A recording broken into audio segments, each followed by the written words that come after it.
data aí comemorativa, que tem o principal objetivo de alertar aí sobre a importância da prevenção, né, e do diagnóstico de doenças oculares, que, se não tratadas, podem levar até mesmo à perda da visão, né? E aí a Copasa Saúde, né, e o Centro Oftalmológico aqui de Minas Gerais se uniram para oferecer essa palestra aí, para a gente abordar um pouquinho sobre o glaucoma, que é uma doença aí silenciosa, né, e que, infelizmente, né, ela pode levar à perda da visão se não for diagnosticada, né, e tratada precocemente. E nós convidamos aí a doutora Clarice, né? A doutora Clarice Freire. Ela é vice-diretora clínica do Centro Oftalmológico de Minas Gerais. Ela é membro associada do Corpo Clínico, né, do Centro Oftalmológico de Minas Gerais e dos departamentos de glaucoma e catarata. Ela é professora de oftalmologia da PUC Minas, é graduada em medicina pela Faculdade de Ciências Médicas de Minas Gerais, e residente também médica da Clínica de Olhos da Santa Casa de Belo Horizonte. Então, a doutora Clarice, eu gostaria, né, de agradecer em nome da Copasa Saúde, né, a sua disponibilidade, né, e poder compartilhar aí seu conhecimento com todos, né. É um prazer ter você aqui, doutora.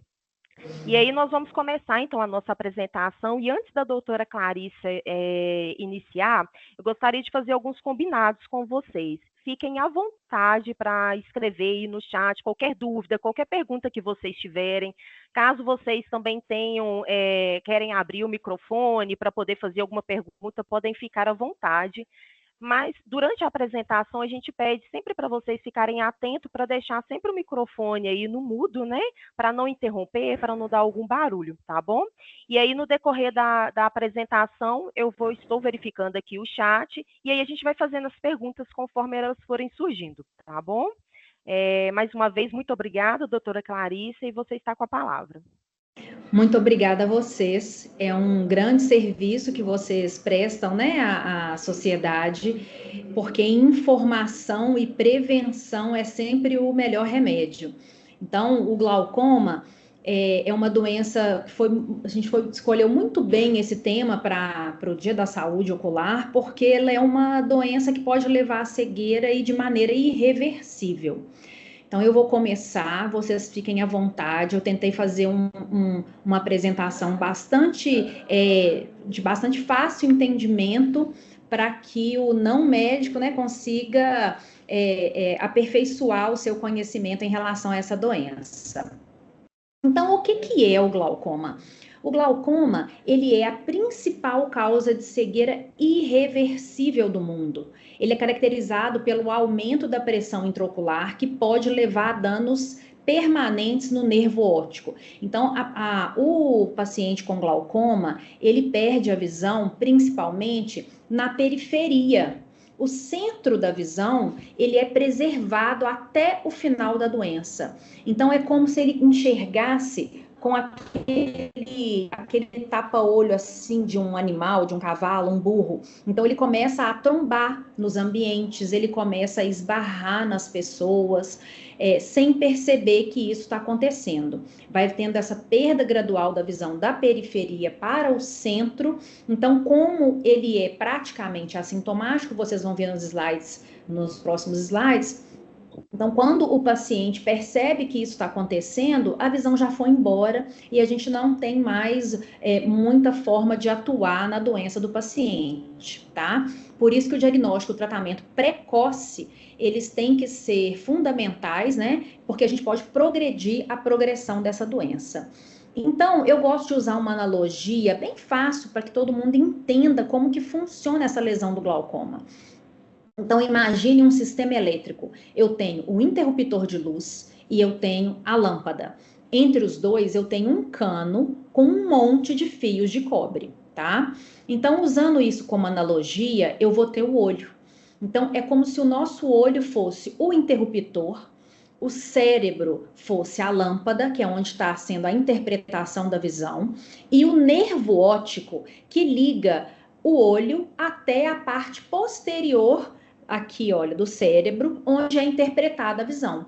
Então, o nervo óptico, ele é composto por 1.200.000 fibras nervosas, que seriam como se fosse uma analogia o nosso fio de cobre.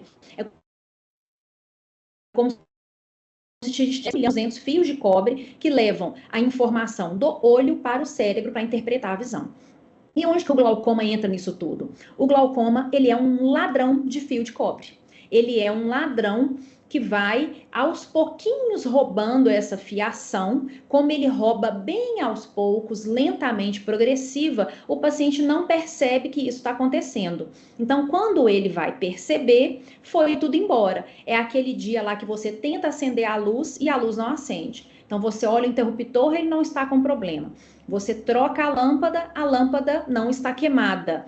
Aí você vai fazer uma pesquisa mais aprofundada, não tem mais fiação que liga o interruptor à lâmpada. E aí, para trocar esse sistema, para resolver esse problema, a gente tem que trocar o sistema elétrico inteiro. Só que para trocar fiação e célula nervosa no nosso organismo, né, para trocar o fio de cobre no nosso organismo, aí é só com Deus, a gente não consegue fazer isso mais, tá? Então, como que o glaucoma vai afetar a visão? Então, a gente tem vários tipos de glaucoma. A pressão intraocular é a principal causa, né, de progressão da doença. Então, o aumento da pressão, ele é um dos fatores de risco mais importantes para levar à perda da visão. Ele vai dar como se fosse esse aumento da pressão, ele vai dar como se fosse pequenos infartos no nervo do olho, tá? Então, esses pequenos infartos a longo prazo vão levar a um dano permanente do nervo óptico e a perda progressiva da visão. E quais são, assim, os principais fatores de risco, né? Não é só o aumento da pressão. Então, PIO aí é pressão intraocular, tá? Então, o aumento da pressão intraocular é o fundamental, tá? É o mais importante deles. Pacientes acima de 40 anos têm mais chance, sendo que aumenta exponencialmente o risco de glaucoma com o aumento da idade. Então, pacientes de 60 anos vão ter mais risco, 70, 80 e assim por diante, tá? A paciente da raça negra, eles podem ter 4 vezes mais chances de ter glaucoma, sendo que esses jovens, e esse glaucoma ele vai ser mais avançado nos pacientes da raça negra. Pacientes com problemas circulatórios, pacientes com diabetes, que já causam problema circulatório, e pacientes míopes também têm maior predisposição a ter glaucoma. E a história familiar positiva. Pacientes que têm história familiar, né, de primeiro grau de glaucoma, que tem um parente de primeiro grau com glaucoma, vão ter 9 vezes mais chances de ter glaucoma. Então, é muito importante a gente perguntar para pai, mãe, irmãos, avós, se tem glaucoma ou alguém na família teve, tá? Então, e que sintoma que o glaucoma dá? Nenhum, praticamente nenhum. Então, a grande maioria das pessoas não sente nada, não faz ideia do que esteja acontecendo com o olho. A não ser que o paciente tenha uma crise aguda de glaucoma, o que é isso? A pressão de uma pessoa normal, sem glaucoma, ela pode variar de 9 até 21. Então, entre 9 e 21, isso é tolerável. Então, quando um paciente tem uma pressão habitual, assim, de 14, e ela, de repente, aumenta para 50 de uma hora para outra, isso pode acontecer, isso foi uma crise aguda de glaucoma. É a mesma coisa que você tem uma crise de hipertensão arterial e vai parar no hospital. Então, quando você tem essa crise aguda, em raros casos, aí você vai ter sintoma. E os sintomas são muito parecidos com uma enxaqueca. A gente vai ter dor na cabeça, porque acima do olho já é cérebro. Então, às vezes, uma dor no olho pode ser dor na cabeça. Eu costumo falar com meus pacientes que a gente não pode sentir o olho. A gente está aqui conversando, ninguém sente que tem olho. Então, se você sentir que tem olho, se o olho tiver com qualquer sintoma, você sentir que o olho está aí, que você está lembrando que você tem olho, deve ter algum problema, tá? Então, olha, a pessoa com uma crise dessas, ela vai ter dor de cabeça, vai ter halo ao redor das luzes, vai ter vômito, vai ter enjoo. É uma dor lacinante que o paciente chega, às vezes, no consultório com a mão no olho, assim, segurando, tá? E a visão embaça. Então, essa visão embaçada, ela pode caracterizar também o glaucoma, tá? E essa sensibilidade exacerbada à luz, você tem uma fotofobia. E como que eu identifico, assim, esses sintomas? Como é que eu sei que o paciente pode ter glaucoma e eu preciso de fazer os exames dele, tá? Como é que eu sei que se não tem sintoma nenhum, se o paciente não sente nada, como é que eu vou descobrir que ele tem glaucoma? Então, ele precisa de fazer exame oftalmológico regular. Todo mundo precisa de fazer exame oftalmológico uma vez por ano. O exame oftalmológico, ele não é apenas para fazer exame de óculos, não. Então, num exame oftalmológico habitual, a gente faz o exame de tonometria, que é a medida da pressão do olho, faz o exame de fundo de olho, onde a gente enxerga o nervo óptico e as alterações. E se a gente enxergar qualquer suspeita, tanto de baixa visão, quanto da pressão do olho um pouco maior do que o habitual, ou o nervo do olho alterado, como é que é o nervo do olho alterado? Então, o nosso nervo do olho, ele tem uma área, todo mundo pode ter uma área no nervo do olho em que ela tem um tecido que não é saudável. É como se fosse uma área com um tecido morto assim nela, a gente chama de escavação. Se a gente tem um tamanho de escavação que ocupa mais do que 60% desse nervo, é assim que o médico identifica, tá? Uma alteração no nervo óptico.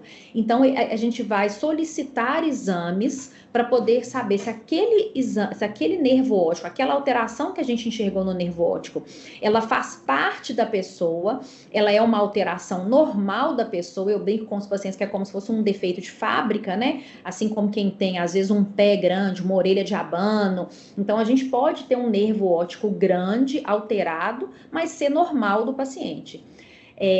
Para isso, para eu descobrir se esse nervo é um nervo doente ou é um nervo alterado, fazendo parte do paciente normalmente, usualmente o médico vai pedir uns exames que a gente chama de propedêutica de glaucoma. Habitualmente são de 5 a 6 exames para descobrir se o paciente tem ou não essa doença. Então, eu coloquei aí o que vocês vão ver como se fosse uma prescrição médica, uma solicitação médica. O que é a curva diária de pressão? Então, a pressão do olho, ela segue o ciclo de um hormônio que a gente tem no organismo, que é o cortisol.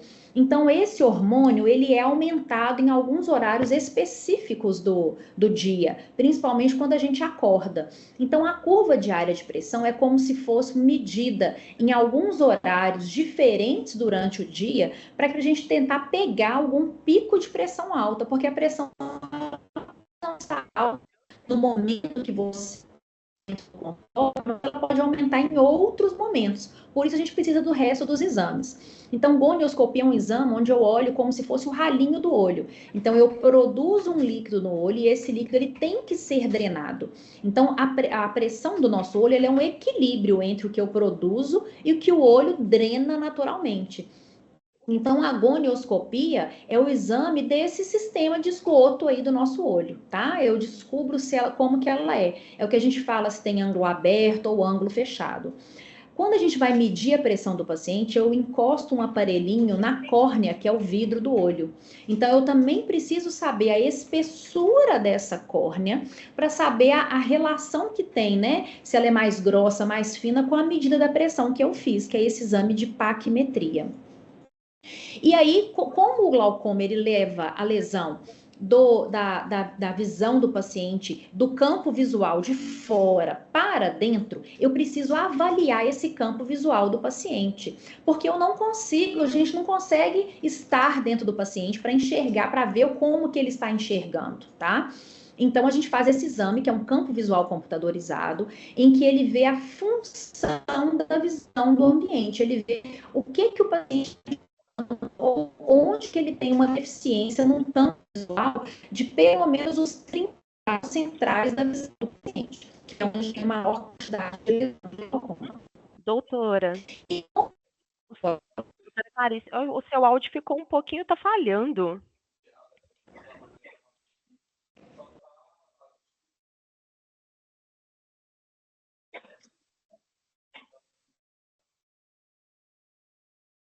Nós não estamos te ouvindo.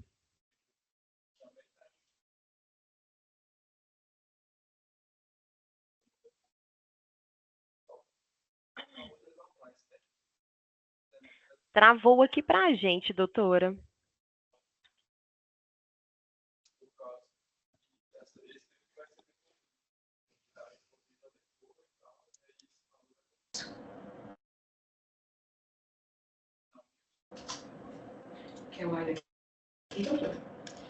Eu acho que foi eu que perdi a conexão, gente. Desculpa, eu vou compartilhar a tela novamente, tá?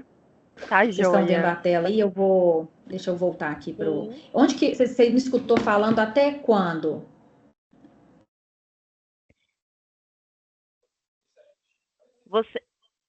Você estava falando na parte aí da paquimetria. Então tá bom. Então, a paquimetria, né, é porque eu vou medir eu meço a pressão na córnea do paciente. Esse aparelho encosta na córnea. Então, eu preciso de saber a relação entre a espessura dessa córnea com a pressão do olho. E aí, eu vou para para 3 exames muito importantes, que são.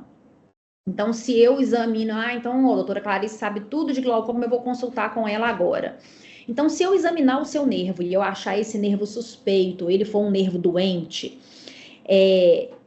com a quantidade de pacientes que a gente examina todo dia, no dia seguinte eu não consigo mais saber detalhes do nervo do paciente.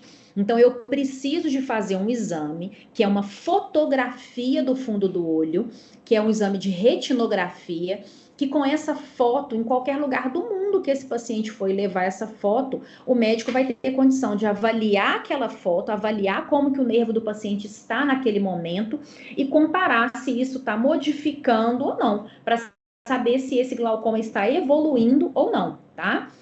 E aí tem 2 exames muito importantes, que um estuda a parte funcional da visão. Como o glaucoma, a gente perde a visão da periferia para o centro, então como que eu vou saber o que o paciente perdeu de visão ou não?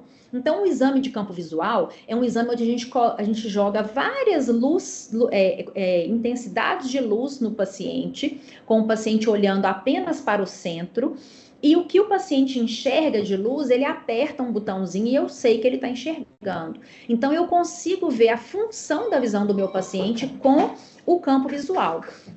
Esse campo visual, ele avalia principalmente os 30 graus centrais da visão do paciente, tá?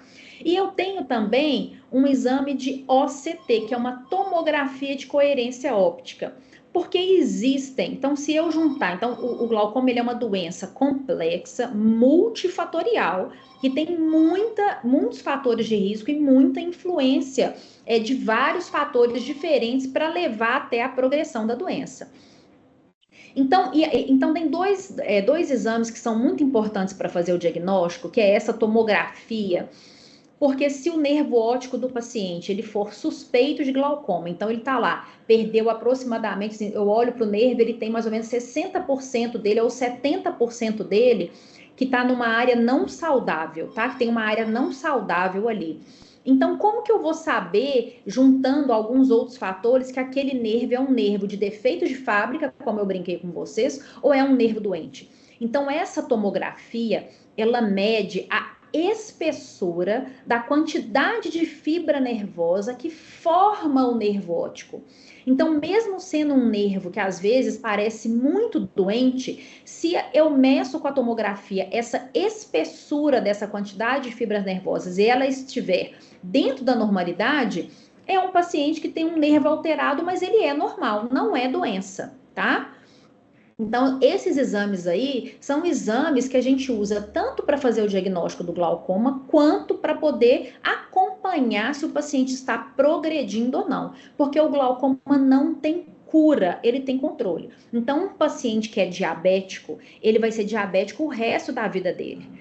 Então, um paciente que tem glaucoma, ele vai ter glaucoma o resto da vida. Mas hoje, o glaucoma, ele não é, quando a gente faz um diagnóstico de glaucoma, ele de forma alguma, ele é uma sentença de cegueira. Ele é uma sentença de uma doença que a gente precisa de tratar e controlar, porque se ele for tratado e controlado, o paciente provavelmente vai enxergar o resto da vida dele. Se a gente conseguir fazer um diagnóstico precoce, o paciente nunca vai ficar cego, tá?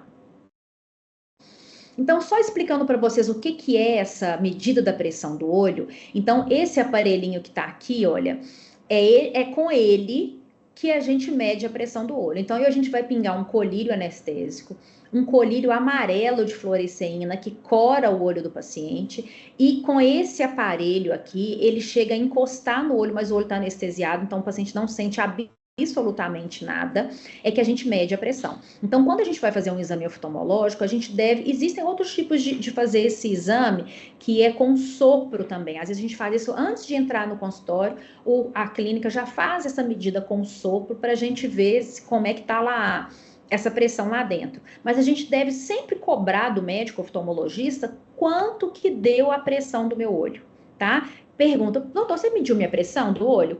Quanto que ela é? Tenho certeza que todo mundo que está assistindo a gente aqui sabe quanto que é a pressão arterial boa. Todo mundo sabe que tem que ser de 12/8 para baixo, que 12/8 para cima é alterado. Mas e a pressão do olho? Então agora vocês já aprenderam qual que é o aparelho que mede e que a gente tem que ter a pressão do olho até 21. Mais de 21, isso é risco de desenvolver a doença, tá? De desenvolver o glaucoma. E é muito importante, então, eu já falei exaustivamente com você sobre o diagnóstico precoce. Então, fazer exame oftalmológico uma vez por ano é fundamental. E perguntar para os familiares se alguém tem glaucoma ou não, por causa daquelas 9 vezes maior, né, de desenvolver a doença. Então, a gente evita a perda da visão com o diagnóstico precoce, melhora a qualidade de vida do paciente, reduz custo, tanto para, né, a operadora de saúde, como a Copaz, como para, né, o Sistema Único de Saúde, o SUS, e precisa de fazer um acompanhamento regular. Ah, como é que é esse acompanhamento regular? Depende, porque a gente pode fazer o diagnóstico de glaucoma leve, moderado ou avançado. Então, pacientes que são leve ou que têm só uma suspeita de glaucoma, a gente pode fazer o exame dele uma vez por ano. Mas pacientes que têm risco maior ou já tem um glaucoma moderado, a gente faz às vezes exame de 6 em 6 meses. E tem pacientes que eu preciso de fazer exames de 4 em 4 meses ou 3 em 3 meses, porque eles estão com um risco muito grande de levar a cegueira, tá? E qual que é a importância, né, então, desse tratamento? O que eu tenho que fazer para controlar o glaucoma? Então, primeiro, a pressão do olho eu tenho que medir regularmente, tá? Ela tem que estar em níveis seguros e é o médico que pode determinar isso. Só um médico oftalmologista pode determinar se o paciente tem glaucoma ou não, tá? Na ótica, não tem lugar nenhum que pode fazer isso. Só o médico oftalmologista tem capacidade para avaliar o nervo do paciente e avaliar a pressão, tá? E o sistema de drenagem. Então, o controle da pressão vai preservar a visão e melhorar a qualidade de vida do paciente. E como que esse tratamento é feito? Então tá, então já falei para vocês aqui várias... Deixa eu só desligar esse telefone que eu tô na sala da nossa coordenadora aqui. Então, quais são os métodos de tratamento do glaucoma? Tem 2 métodos de tratamento que quando você faz um diagnóstico e o paciente tem uma pressão do olho alterada, mais leve, tem 2 métodos em que eu posso fazer o tratamento de primeira linha, assim, que eu posso como... fez o diagnóstico agora, o que eu posso fazer? Eu posso ou introduzir um colírio, que ele é um colírio antihipertensivo para o olho, igual quando a gente tem antihipertensivo para arterial, eu tenho antihipertensivo ocular e eu tenho laser terapia. Então, eu falei com vocês que a gente pode, né?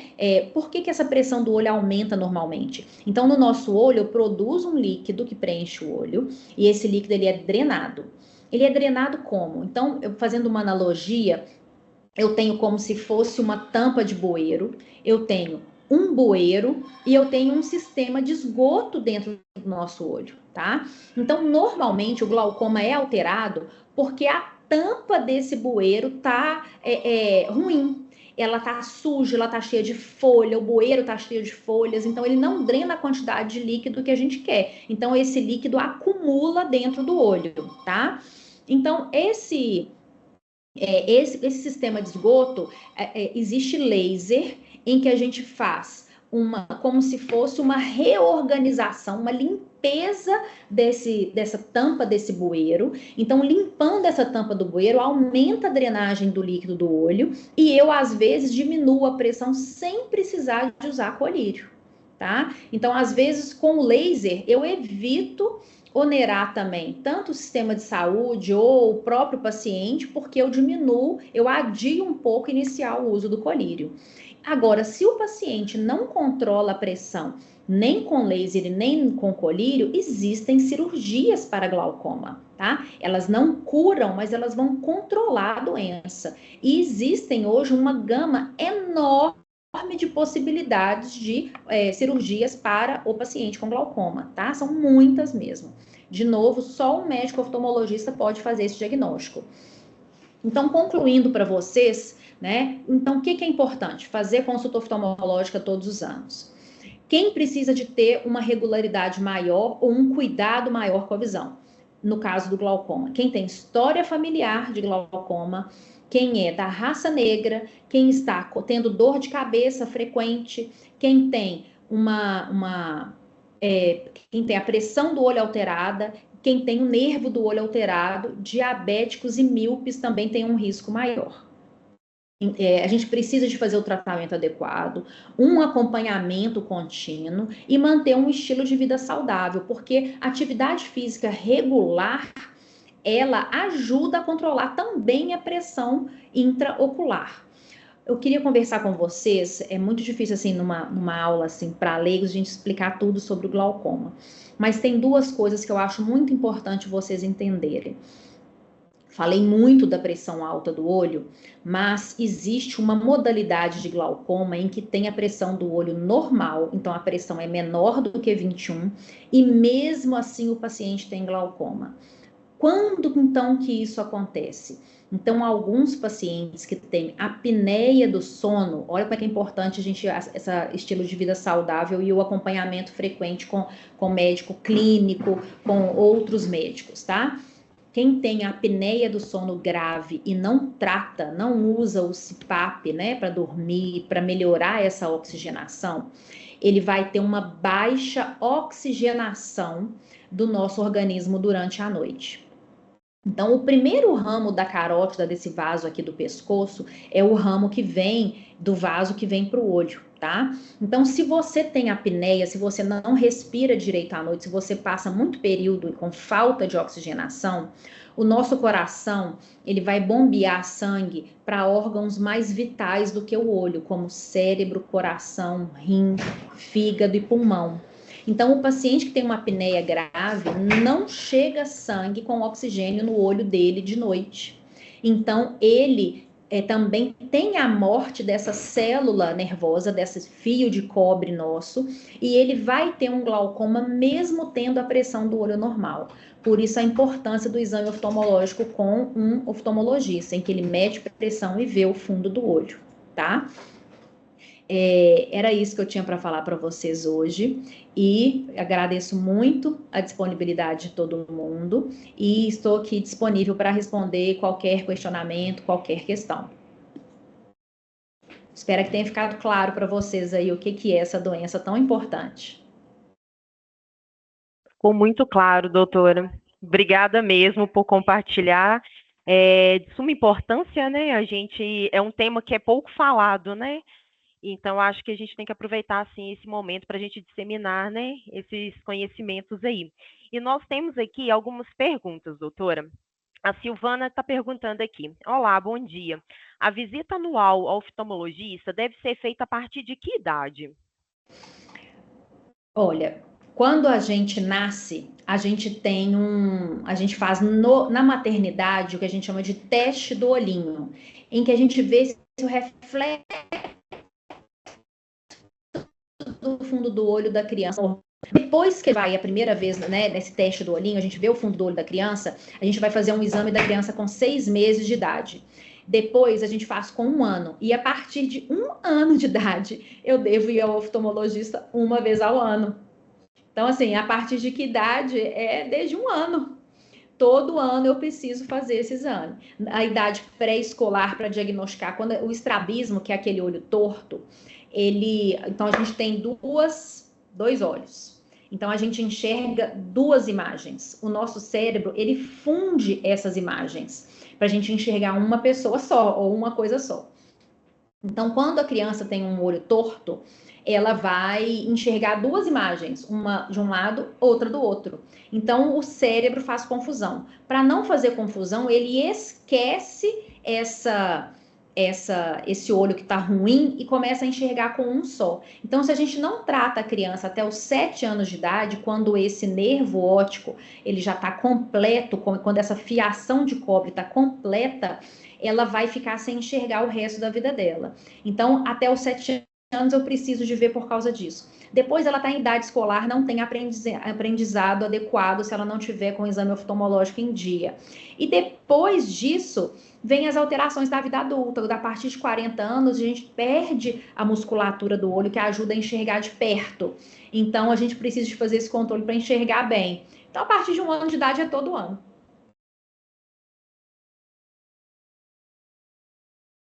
Ótimo. Nós temos uma outra pergunta.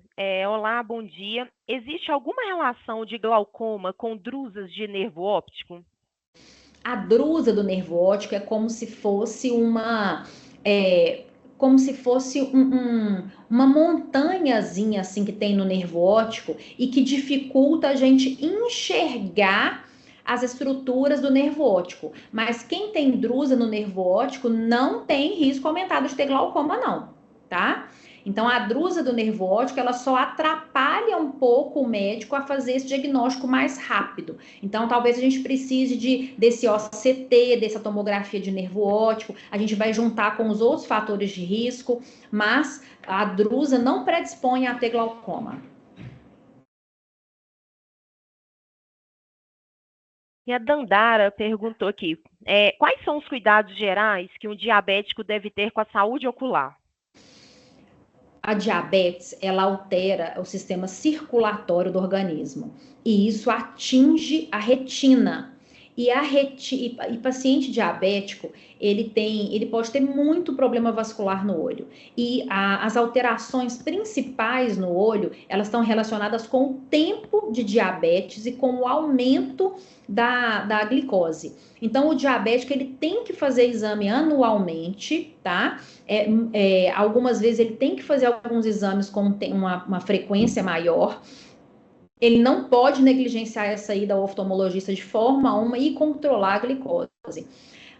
Mais de 20 anos de diabetes é o principal fator de risco para ter o que a gente chama de retinopatia diabética. Então, então, além da retinopatia diabética, essa alteração vascular, ela vai atingir aquele ralinho do olho que eu falei para vocês. É como se esses vasos cobrissem a tampa lá do bueiro do olho e impedissem a drenagem do líquido. Então, aumenta a pressão e tem um glaucoma mais difícil de ser tratado. Então, novamente, aí a prevenção de consultas regulares e o questionamento do médico, como que está a minha pressão, como é que está o meu nervo óptico, se está tudo bem, é fundamental para que não tenha risco de perda da visão. Ótimo. E agora uma pergunta que eu gostaria de fazer, doutora Clarice. Qual que é a relação do uso de corticoide com glaucoma? Porque eu já ouvi várias vezes, né, falando, olha, tem glaucoma, não pode usar corticoide, ou se usar, tem que ficar de olho. Então, assim, né, se a pressão intraocular vai aumentar, mas uma pessoa que ela não tem esse conhecimento, então, assim, de fato, quem tem, quando for ao médico, tem que falar que tem glaucoma? Como que funciona, assim, essa questão do corticoide? Te agradeço muito essa pergunta, fundamental. Então, o corticoide, ele dá um edema, que é um inchaço, quem tem predisposição. Então, assim, existe o paciente que usa corticoide e não tem nada, mas existe o paciente que a gente chama de córtico sensível. Então, pacientes que têm uma predisposição ao aumento da pressão com o uso do corticoide, ele vai ter um inchaço na tampa do bueiro. É como se eu pegasse um plástico e cobrisse a tampa do bueiro e ele não drena o líquido do olho, ele não drena nada enquanto eu estiver em uso do corticoide. Então, o corticoide ele deveria ter uma prescrição igual de antibiótico, de ter que restringir ali a receita médica, de ter que reter a receita médica. Então, o colírio de corticoide, que é muito usado tanto para inflamações, infecção, pós-operatório, é usado para alergia ocular. Ele tem que ser utilizado apenas no período que o médico mandar. Não dá para ter esse colírio em casa e ficar usando a hora que quer ou o resto da vida, porque o corticoide aumenta a pressão do olho muito, principalmente se for em colírio. O corticoide nasal, quem tem rinite, também pode aumentar a pressão do olho. E quem toma muito corticoide oral, existem doenças que você precisa de tomar o corticoide oral ou injetável, ele vai, além de aumentar a pressão do olho, aumentar o risco de ter catarata precoce. Então, o glaucoma, ele leva o corticoide em uso, principalmente em excesso, ele pode levar tanto ao aumento de catarata quanto ao aumento da pressão, levando ao glaucoma. Ah, mas então eu não posso usar corticoide, eu tenho rinite, meu médico mandou usar corticoide nasal todos os dias. Então, a primeira coisa que tem que fazer é ir ao oftalmologista. Olha, eu tenho que usar corticoide nasal todos os dias. O médico oftalmologista vai medir a pressão do olho. Se ele tiver um risco maior de ter glaucoma, existem corticoides que são mais seletivos e diminuem o aumento da pressão. E se o paciente tiver que usar o corticoide, tive uma lesão na articulação, estou em uso de corticoide. Então, o paciente vai ficar com problema da articulação? Não. Então, ele vai ao oftalmologista, se ele tiver com a pressão do olho aumentada, mesmo que não seja caracterizado glaucoma, porque existe só a pressão aumentada do olho sem virar glaucoma. Para virar glaucoma, tem que ter alteração no nervo óptico. E a gente pode tratar essa pressão. A gente usa, enquanto o paciente estiver em uso do corticoide, a gente usa colírio para diminuir a pressão do olho do paciente. E quando ele parar de usar o corticoide, a gente confere. Se a pressão estiver muito baixa, a gente pode até retirar o colírio. Não quer dizer que ele vai usar o colírio para o resto da vida. Mas se estiver em uso de corticoide e a pressão subir, a gente tem como tratar antes que vire glaucoma. Então, é até legal explicar que tem uma diferença aí no diagnóstico. Existe o hipertenso ocular e existe o hipertenso ocular que lesionou o nervo do olho e virou glaucoma. Então, tem pacientes que usam tratamento para pressão alta no olho que não tem glaucoma, que tem só a hipertensão ocular. Eu falei muita coisa junto aí, deu para entender a questão do corticoide? Deu sim, nossa, foi muito esclarecedor. É engraçado essa questão que eu não sabia, que poderia ter, né, uma chance de ter catarata com o uso né, frequente do corticoide. E hoje em dia a gente vê muitas pessoas, né, tá tendo um número de prescrição muito grande, né, de corticoide, principalmente essa questão aí de nasal, né, algumas alergias, enfim. E a Dandara até pediu aqui se a senhora poderia dar exemplos do que são corticoides e quais são os mais utilizados, porque às vezes o médico prescreve e o paciente mesmo não tem noção de que ele está fazendo uso de corticoide, né? Então, corticoide oral, meticortem, prednisona, infantil é o Predizin, é o principal deles. Então, assim, tem muita criança que tem bronquiolite, né, alteração respiratória e toma Predizin. Predizin é um corticoide. A criança tem pouco risco de ter glaucoma, mas se ela tem história familiar, então ela tem a mãe com glaucoma, a avó com glaucoma, leva no médico e fala, minha filha usa muito Predizin. Eu queria medir a pressão do olho dela. Existe, igual aqui no centro oftalmológico, a gente tem vários tipos de tonômetro que dá para medir pressão em criança, sem precisar de sedar a criança, tá? Porque encosta no olho, né? A gente tem tonômetros aqui que medem a pressão fácil de criança, tá? Outro exemplo, corticoide injetável, é o Celestone Soluspan, o Dexacitoneurin, Beta-30, isso tudo é corticoide injetável. E colírio. Então, o colírio para conjuntivite aí que prescrevem muito, Tobradex, o Dex tem corticoide, Maxiflox D, o D é corticoide, Silocorte, Tobracorte, Ester, Maxidex, Flutinol, colírio muito utilizado para alergia ocular. Então, Maxidex, Flutinol, Florate, são colírios muito utilizados para alergia ocular. Porque tem pacientes alérgicos que só o antialérgico ocular não resolve. Então, prescrevem essas medicações. Então, elas, se tiver que usar, tem que ser tempo limitado. Usou mais de 7 dias colírio de corticoide, recomendo que vá a um exame oftalmológico para medir a pressão do olho. Ah, se você já usou corticoide e sabe que sua pressão não aumenta, ok, mas e quem não sabe, né? Então, é muito boa essa pergunta da Dandara aí, obrigada. E aí nós temos uma outra. O Triancil é um corticoide injetável? E vou ter que olhar qual que é o Triancil aqui, um minutinho só, aí que eu vou pesquisar qual que é esse nome comercial, eu não sei. Espera aí. Pessoal, se alguém tiver mais alguma pergunta, fiquem à vontade, pode abrir o microfone ou podem encaminhar aqui também pelo chat. Potente corticoide, deixa eu só abrir ele aqui. Qual corticoide que ele é? Ah, é a triancinolona. Ele tem uma ação anti-inflamatória boa. Aqui eu não estou vendo se ele é injetável ou... É, seringa, é injetável. O Triancil é um corticoide injetável, tá? Usado para bursite, alterações articulares. Então, quem faz uso dele frequente, né? Tem gente que tem doenças que tem que usar corticoide todo mês, injetável todo mês. Vale a pena fazer a consulta oftalmológica especificamente para medir a pressão. Eu lembrei de uma medicação aqui agora que é muito prescrita para controle de dor de cabeça, que é prescrito muito por neurologistas, que é o topiramato. O topiramato, ele não é um corticoide, tá, gente? Topiramato é uma medicação que é muito utilizada para controle tanto de antidepressivo, um antidepressivo e usado também para controle de enxaqueca, mas pacientes que têm um tipo específico de glaucoma, chamado de, ou um risco de ter esse tipo de glaucoma, chamado de glaucoma de ângulo fechado, em uso de topiramato, eles precisam de fazer um exame oftalmológico para fazer aquele exame que eu falei aí da gonioscopia. O topiramato, ele em pacientes com um risco de ter o ângulo fechado, ele pode acelerar esse processo, fecha o ângulo e pode ter essa crise de glaucoma agudo.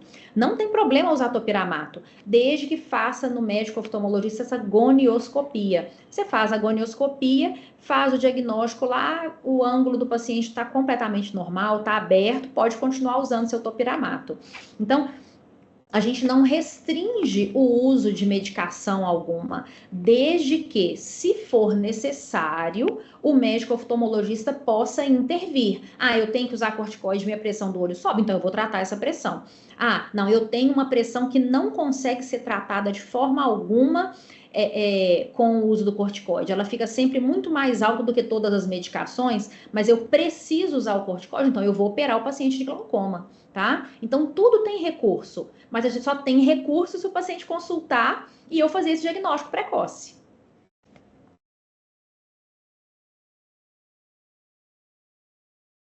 Excelente. Pessoal, tem mais alguma pergunta? Alguém gostaria aí de enviar aqui no chat ou abrir o microfone? Bom, doutora, eu acho que no momento encerramos aqui as perguntas. Mais uma vez, eu gostaria de agradecer, né, em nome aqui da Copar Saúde, né, a sua presença. A palestra foi muito esclarecedora, um tema muito importante. Acho que nós saímos daqui assim com muitas informações. Foi muito bacana mesmo abordar, né, esse tema tão importante aí para todos, né? Eu queria agradecer também quem está aqui conosco, participando. Muito obrigada a todos, que todos tenham um bom dia aí, viu? Eu que agradeço. Estou disponível para resolver qualquer questão que apareça aí para vocês depois. Essa ação, eu quero parabenizar vocês, essa é uma ação muito importante. Então, trazer conhecimento, né, para os pacientes, para os seus né, usuários todos, isso é de suma importância e fundamental para que a gente consiga fazer, né, uma linha de cuidado, uma prevenção para todos eles. É muito melhor a gente tratar o paciente no início do que ter que tratar as consequências de qualquer tipo de doença depois. Então, parabéns. E muito obrigada também pelo convite. Bom, nós que agradecemos, né? Esse empoderamento na saúde, ele é muito importante, né? Então, a gente tem que disseminar, sim, essas informações. É isso mesmo. Isso, muito obrigada a todos, viu? Um abraço, obrigada. Abraços.